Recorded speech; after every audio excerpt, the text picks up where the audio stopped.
Hi, and welcome to the Ask Jeff Show. This is episode number 18. And as always, if you have any questions, leave them in the comment section below. And to make sure that you don't miss any future episodes, make sure you subscribe to this live feed. So this week we have 3 brand new questions. The first one is the person wants to know, when is a lead not hot anymore? And is it worth following up with them?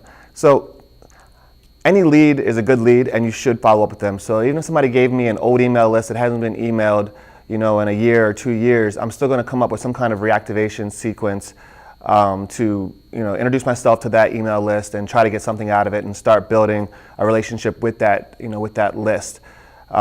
If you are running lead ads and for some reason you get busy or you go on vacation and you come back a week later, yeah, you should still definitely follow up. So the answer is always follow up with all leads.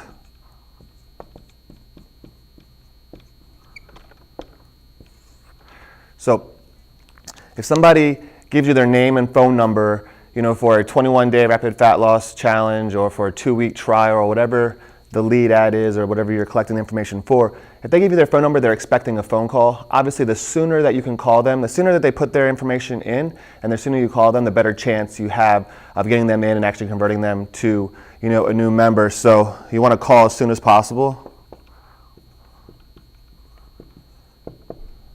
You can even get notifications where it'll text you when somebody opts in. You can call right away before they're even off the page, and that's gonna give you your best chance.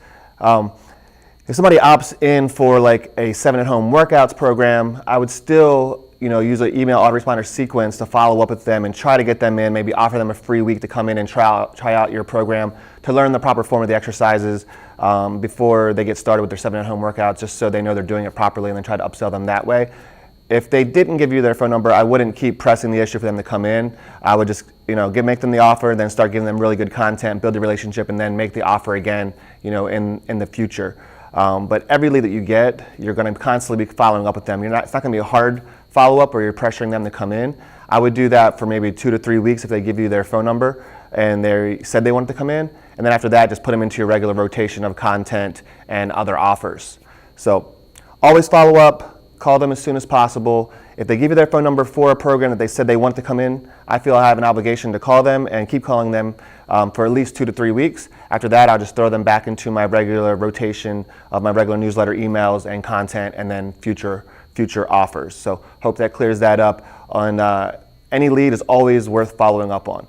Cool. So the second question is they want to know how to get clients to commit to a 12-month membership. So to get clients to commit to a 12-month membership, it's all about total risk reversal.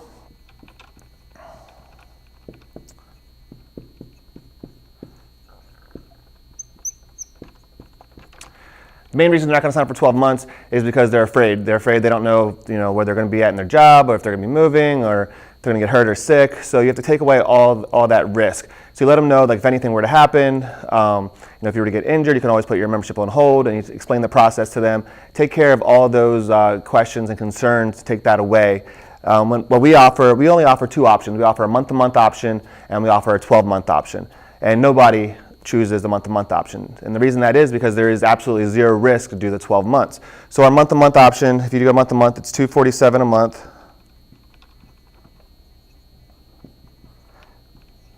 And they can cancel anytime.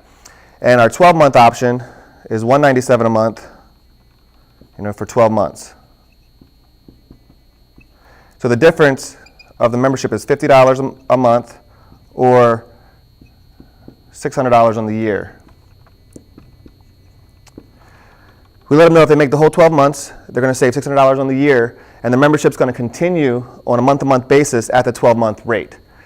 At any time during the 12 months, if they need to cancel for any time, or for whatever reason, at any time, they can. All they have to do is convert the 12-month to a month-to-month membership.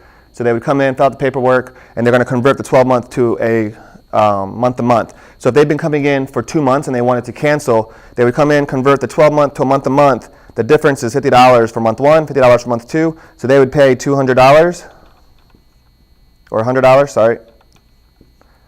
And they would be able to cancel. And the reason that we do that is because in our business, we're in a people business. If somebody doesn't want to be there, we don't really want them there either. The struggle, trying to get somebody that's disgruntled to come in just to get, try to get some value out of what they, feel they owe you.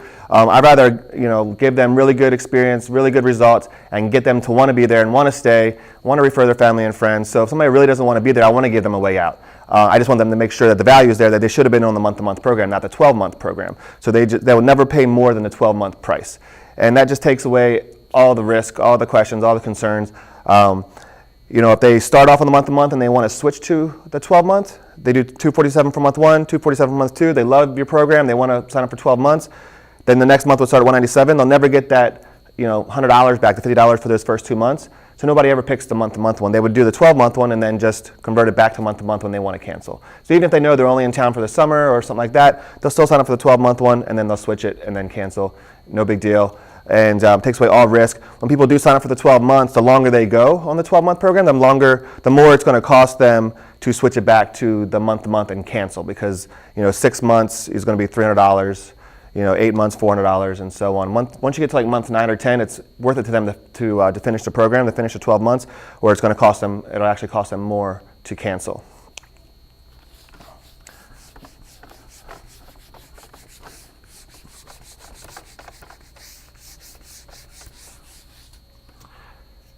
Cool. So the last question is, the person wants to know, when you go to hire somebody, what are you looking for in a new hiree or a new employee, specifically for trainers? What I look for in any potential employee is, one, they need to be able to follow instructions.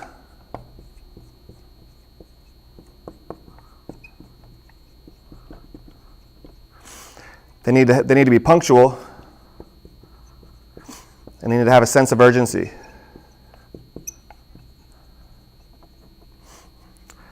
So if they don't have any of those three, if they show up even 5 minutes late for an interview, I'm not even going to consider them, especially if they don't call or text and say they're stuck in traffic or there was an accident or something like that. If it's for trainers, we tell them a certain way to set up a workout. If they can't follow the instructions set up a certain way, I probably wouldn't hire them.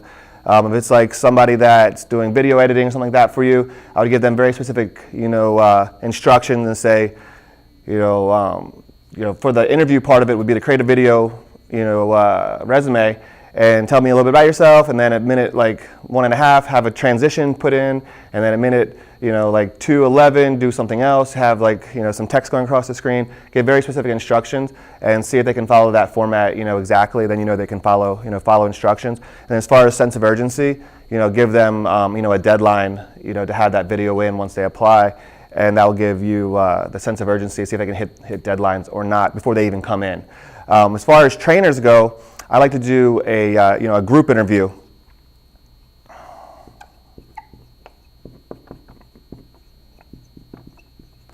So even if I have some trainers, say I only have 10 trainers apply or 7 trainers apply, and I know 3 or 4 of them just aren't a good fit, I'll still have them come in for the group interview just because I want to have as many people in there as I can to see the dynamic between the other trainers. So I'll bring them all in for a group interview, and one of the first questions I ask is for them to go around, just tell me about your best client, the best results you got for them, how well did they do. So the first question is, best client or success story. And what you want to look for is if the trainer tells you all the great things that they did and don't give the client any credit whatsoever, they're kind of self-centered, don't really care about the client. They just think that they know, exactly what to do, and that's what's most important. But if they say, this client was so easy, they did everything I told them, they worked really hard, and they give the client credit, then that's somebody that that cares about clients. And if they care about their own, they're probably going to care about your members as well.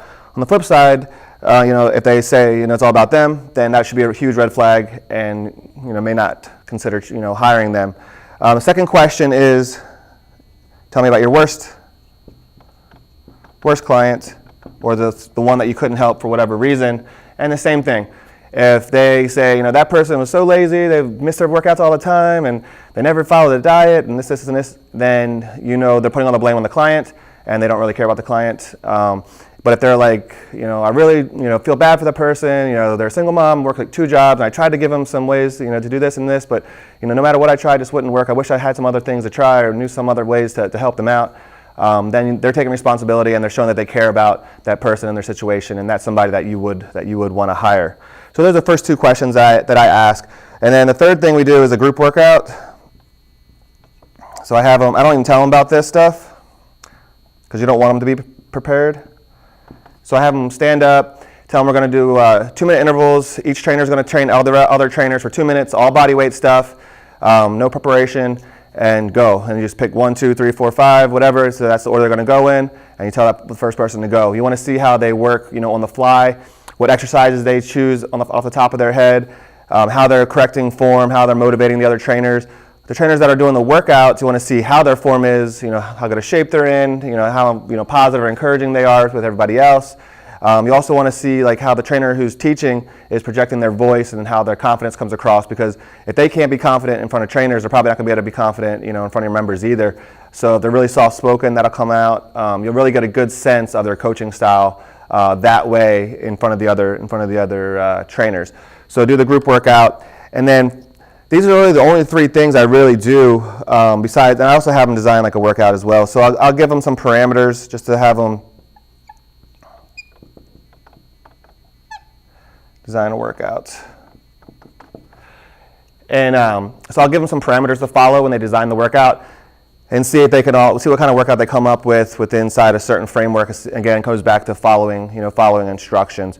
And then out of the 5, 7 trainers, however many you have come in for the group one, then I would do the one-on-one interviews, second interview, and pick the top 2, maybe 3, and bring them in. And that'd be more like your traditional interview, ask about their future plans, all that kind of stuff. But that's what I look for when hiring a trainer. And once you do have a trainer on board, you want to get them, to learn your system, learn your processes as fast as possible, and to get them, the members to really rally behind them and get to know them. Whenever there's a new person or new trainer, most of your members or clients are going to like the other trainer that used to be there better because they had a relationship with them. So they're not going to give the new trainer the benefit of the doubt. So the first thing I do for that first week is we just throw them into boot camp. And we have them take different times, different days. That way they get to meet as many members as possible.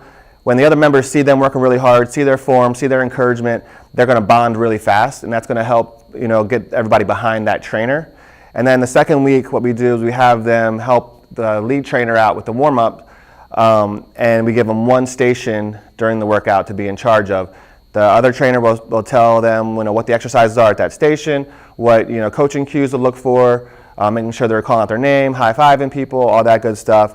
And then the second week we'll give them 3 stations, and then that 4th week they're running a whole boot camp on their own. So that's the system and process that we do, that we take them through to get them up to speed and indoctrinated as fast as possible, to get all the members behind them and liking them as fast as possible. So if you're going to hire a trainer, go through these steps, and you should find yourself a really good fit from day one. So that's all I got for this week, guys. I hope you liked it, and I'll talk to you soon.